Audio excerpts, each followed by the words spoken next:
नमस्कार, मी लतिका महाराष्ट्र रेसिपीमध्ये मी तुमचं स्वागत करत आहे। आज आपण पाहूया ताक मसाला। पण त्याआधी चॅनलला सबस्क्राइब करा आणि बेल आयकॉनवर क्लिक करा। त्यासाठी लागणारे साहित्य ही एक सपाट वाटी धने आहेत, एक सपाट वाटी जिरे आहेत, ही अर्धी वाटी ओवा आहे, अर्धी वाटी काळं मीठ आहे बघा, असं थोडंसं मोठं मोठं कुटलेलं आहे कारण आपण हे मिक्सरमध्ये काढणार आहे। ही एक चमचा शेंगदाणा नमक आहे, अर्धा चमचा साधं नमक आहे, एक चमचा भरून मिरी आहे ती, हे बघा मिरी असे, आणि सुंठ पावडर आहे। जरी सुंठाच्या जागी आलं पावडर घेतली तरी चालेल कारण मी घरी बनवली त्यामुळे मी तुम्हाला सांगते सुंठ पावडर आहे, एक चमचा सुंठ पावडर घेतलेली आहे। तर जर तुम्हाला ही जास्त प्रमाणात जर बनवायचं असेल ना, जर ह्या मोठ्या वाटीने जरी घेतलं तर हे प्रमाण एकसारखं घ्यायचं। एवढंच भरून धने घ्यायचे, एवढंच भरून जिरे घ्यायचे, अर्धा ओवा घ्यायचा, अर्ध काळं मीठ घ्यायचं, आणि एक दोन दोन चमचे हे शेंगदाणा नमक, साधं नमक, आणि हे आलं पावडर, आणि 3 चमचे मिरी पावडर घ्यायचे। तर आपण हे गरम करून घेऊया। मी पॅन गरम करायला ठेवलेला आहे, तर त्याच्यामध्ये बघा एक सपाट वाटी आहे धने, एक सपाट वाटी जिरे आहे, अर्धी वाटी ओवा आहे, एक चमचा मोठा बघा हा चमचा भरून मिरी आहे। आता हे आपण भाजून घेऊया। हे जर जास्त दिवस टिकायसाठी ना, पहिले हे उन्हामध्ये धने जिरे ओवा चांगला सुकवून घ्यायचा आणि नंतर बनवायचं। आणि हे जास्त भाजायचं नाही, हलकंसं भाजायचं बघा, एकसारखं हलवायचं, करपून द्यायचं नाही। हे बघा आता हे आपण एक 5 मिनिटं एकसारखं हलवून घेतलेलं आहे बारीक गॅसवर।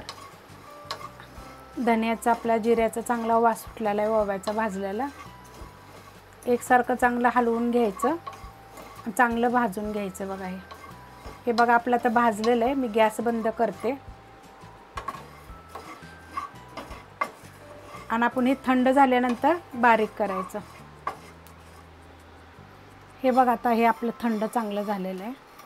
आता मी काढून घेते, आपण हे मिक्सरच्या भांड्यामध्ये काढून घेऊया आणि बारीक करून घेऊया। हे बघा आता आपण असं बारीक एकदम करून घ्यायचं, एकदम बारीक झालेलं आहे। आता ह्याच्यामध्ये ही अर्धी वाटी काळं मीठ, जेवढं आपण जिरे धने घेतलेत ना त्याच्याप्रमाणे अर्धी वाटी ही आल्याची पावडर आहे, म्हणजे सुंठ पावडर घरी बनवलेली आहे। तुम्ही जर आलं पावडर जर टाकली तरी चालेल, 1 चमचा आहे। हे शेंगदाणा नमक 1 चमचा आहे, हे साधं मीठ आहे ती 1 चमचा आहे। हे बघा जास्त प्रमाणात जर मोठ्या वाटीने जर बनवायचं असेल तर 2-2 चमचे टाकायचं, 2 चमचे शेंगदाणा नमक आणि 2 चमचे आपलं साधं नमक, आणि आलं पावडर 3 चमचे टाकायचे। आलं सुकवून वाळवून बारीक करून जर टाकलं तर अजून चांगलं लागेल। आता हे मी परत जरा फिरवून घेते मिक्सरला। हे बघा आता हे मी मिक्सरला बारीक करून घेतलेलं आहे बघा, वास छान सुटलेला आहे याचा। आता काय मी एक प्लेटमध्ये काढते।